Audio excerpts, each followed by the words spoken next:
السلام علیکم every one. مشہور روایت ہے کہ عرب کے کسی شہر میں ایک سنارن رہتی تھی جس کے صرف ایک ہی لڑکا تھا۔ ایک روز جب سنارن کنویں پہ پانی بھرنے گئی تو اس کا لڑکا بھی اس کے ساتھ چلا گیا۔ سنارن لڑکے کو کنویں کے قریب بٹھا کر پانی بھرنے لگی۔ کنویں کے دوسری طرف ایک کمہار رہتا تھا جس کا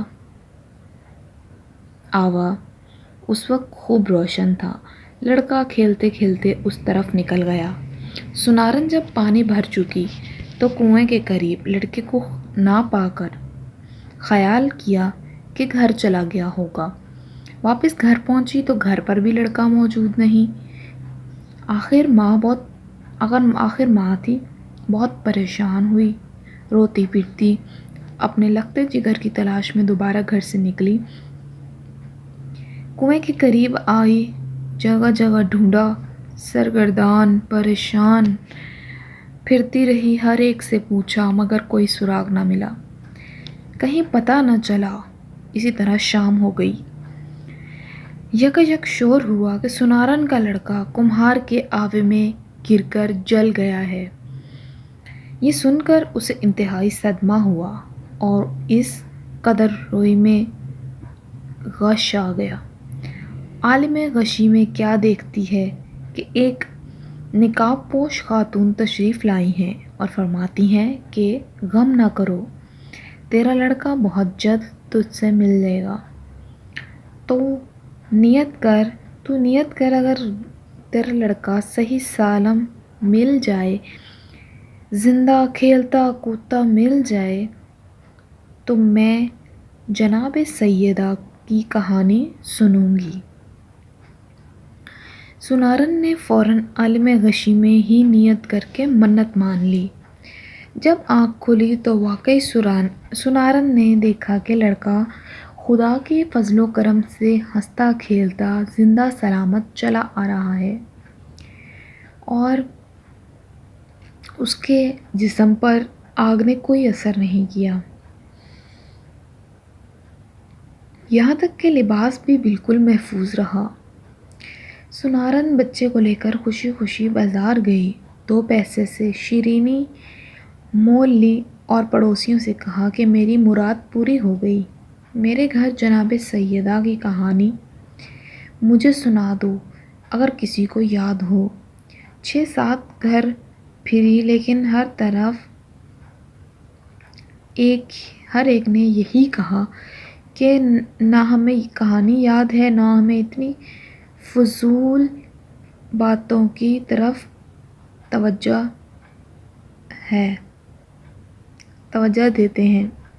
سنارن سب سے مایوس ہو کر جنگل کی طرف چل دی۔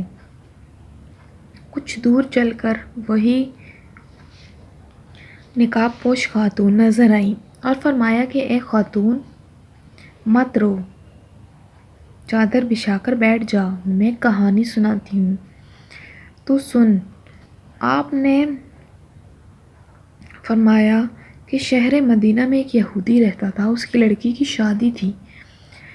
وہ یہودی جناب رسول خدا حضرت محمد مصطفیٰ کی خدمت میں آیا اور کہنے لگا کہ میری لڑکی کی شادی ہے، آپ اجازت دیں تو میں شرف پاؤں کہ جناب سیدہ میرے گھر تشریف لے آئیں۔ آپ نے فرمایا اس امر کے مالک علی ہیں۔ یہ سن کر حضرت علی کی خدمت میں حاضر ہوا اور عرض کی کہ آپ اجازت دیں کہ جناب سیدہ حضرت فاطمہ میرے گھر آ جائیں۔ آپ نے فرمایا کہ اس امر کی مالک خود جناب سیدہ حضرت بی بی فاطمہ ہیں۔ اس کے بعد یہودی نے جناب سیدہ کے دروازے پر آواز دی، اے بنت رسول، میری لڑکی کی شادی ہے، اگر آپ تشریف لے چلیں تو میری عزت بڑھ جائے گی۔ آپ نے فرمایا جناب امیر علیہ السلام سے اجازت لے لوں تو چلتی ہوں۔ یہودی نے کہا کہ میں رسول خدا اور شیر خدا کی خدمت میں گیا تھا، سب نے آپ ہی کو مختار کیا ہے، آپ چاہیں تو چلیں، نہ چاہیں تو نہ چلیں، یہ سب آپ کی مرضی ہے۔ جناب سیدہ یہ سن کر متفکر ہو گئیں۔ اتنے میں رسول خدا خود تشریف لے آئے۔ جناب سیدہ نے فرمایا، بابا جان، یہودی کے یہاں سے آدمی آیا ہے، آپ کیا فرماتے ہیں؟ اس کے گھر جائیں یا نہ جائیں؟ آپ نے فرمایا، اے بیٹی، تم کو اختیار ہے۔ جناب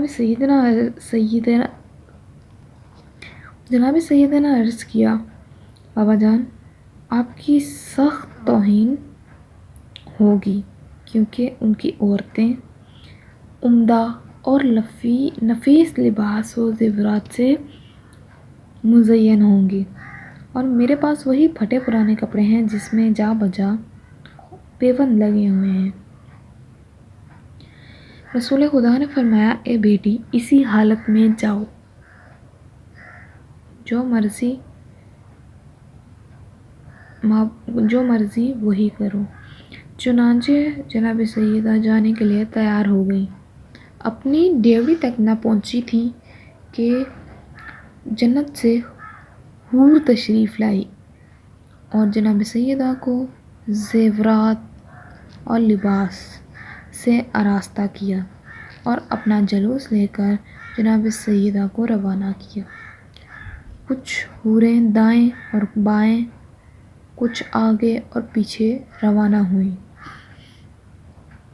اس شان سے جناب سیدہ کی سواری یہودی کے مکان پر پہنچی۔ جو ہی آپ یہودی کے مکان پر پہنچی، پورا مکان آپ کے نور سے روشن ہو گیا۔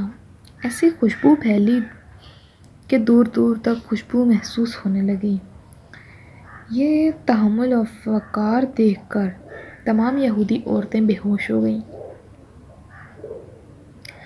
تھوڑی دیر بعد سب کو ہوش آیا، مگر دلہن کو ہوش نہ آیا۔ لاکھ تدبیریں کیں مگر سب بے سود ثابت ہوئیں۔ دیکھا گیا تو معلوم ہوا کہ روح قفس عنصری سے پرواز کر چکی ہے۔ آنن فانن شادی کا مکان ماتم کدہ بن گیا۔ جناب سیدہ کو یہ دیکھ کر بہت تشویش ہوئی اور فرمایا، اطمینان رکھیے، ابھی ہوش آ جاتا ہے۔ اس کے بعد آپ نے فوراً 2 رکعت نماز پڑھ کر دعا کے لیے ہاتھ بلند کیے اور کہا، اے میرے معبود، میں بنت رسول ہوں، سیدہ، میری عزت تیرے ہاتھ میں ہے۔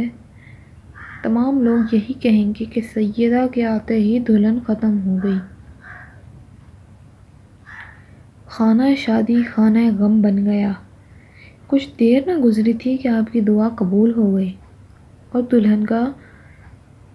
دلہن کلمہ شہادت پڑھتی ہوئی اٹھ بیٹھی، کہنے لگی کہ رسول برحق ہیں اور آپ ان کی دختر ہیں، آپ مجھ کو مذہب اسلام کی تعلیم فرمائیں۔